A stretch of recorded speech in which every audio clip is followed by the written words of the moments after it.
رزق کا ملنا نہ ملنا، بڑھنا اور کم ہونا اللہ کے حکم سے ہوتا ہے۔ اللہ یبسط الرزق لمن یشاء ویقدر، یہ ہمارا دھوکہ ہے۔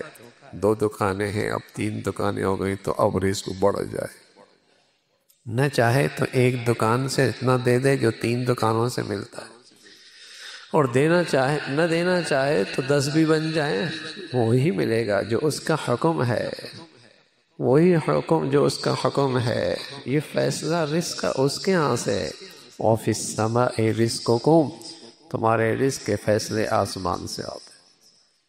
ایک ڈاکو ایک چور رات کی تاریکی میں دیوار کے اوپر پھنانگنے لگا، اندر سے آواز آئی وَفِي السَّمَاءِ رِزْقُكُمْ، جانتا تھا، قرآن جانتا تھا، کھڑا ہو گیا، کہنے لگا میں اپنا ایمان بھی خطرے میں ڈال رہا ہوں، جان بھی خطرے میں ڈال رہا ہوں، رزق تو آسمانوں پہ ہے، کیوں نہ ہو آسمان والے سے رابطہ کر لیا جائے۔ وَفِي السَّمَاءِ رِزْقُكُمْ، تمہارے رزق کے فیصلے آسمانوں پہ ہیں۔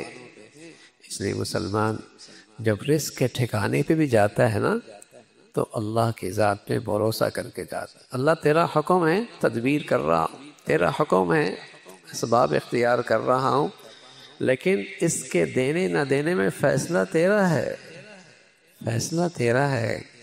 تو عورتیں گھروں میں اشراق کی نماز پڑھا کرتی تھیں، مرد مزدوری اور محنت کے لیے نکلتا تھا، اللہ ان کی روزیوں میں برکت دیا کرتا تھا، اللہ ان کی روزیوں میں برکت دے دیا کرتا تھا۔ تو یہ حکم ہے اللہ کا کہ دنیا میں اسباب اختیار کرنے ہیں۔ پرندہ ہے نا، چاہے تو گھونسلے کے اندر بھی اللہ اسے رزق پہنچا دیتا ہے، لیکن اسباب کی دنیا میں وہ فضا میں اڑتا ہے اور جا کے اپنا رزق تلاش کرتا ہے، لیکن اسے پتہ ہے کہ روز کی روزی اسے ملتی ہے، کہیں اس کا ذخیرہ نہیں ہے، کہیں اس کا گودام نہیں ہے، روز پیٹ بھر کے واپس آتا ہے۔ اللہ کی ذات پہ بھروسہ بھی ہے اور اللہ کے اس حکم کی تعمیل بھی ہے کہ محنت کر رہا ہے۔ تو مسلمان بھی اس دنیا میں اسباب و وسائل اختیار کرتا ہے، لیکن اس کا ایمان اور یقین کیا کہتا ہے؟ دے گا اللہ، دے گا اللہ۔ دنیا میں کون سی ایسی کانفرنس ہوتی ہے جہاں بائروں کے بارے میں یہ تجویز ہوتی ہے کہ تم نے اس دکان پہ جانا ہے، تم نے اس دکان پہ جانا ہے، تم نے اس فیکٹری سے خریدنا ہے، تم نے اس کارخانے سے خریدنا ہے؟ یہ اللہ دلوں میں یہ اللہ دلوں میں ڈالتا ہے۔ بس اوقات 2 سکے بھائی 2 دکانوں پہ بیٹھے ہیں، ایک خالی ایک بھری ہوئی ہے۔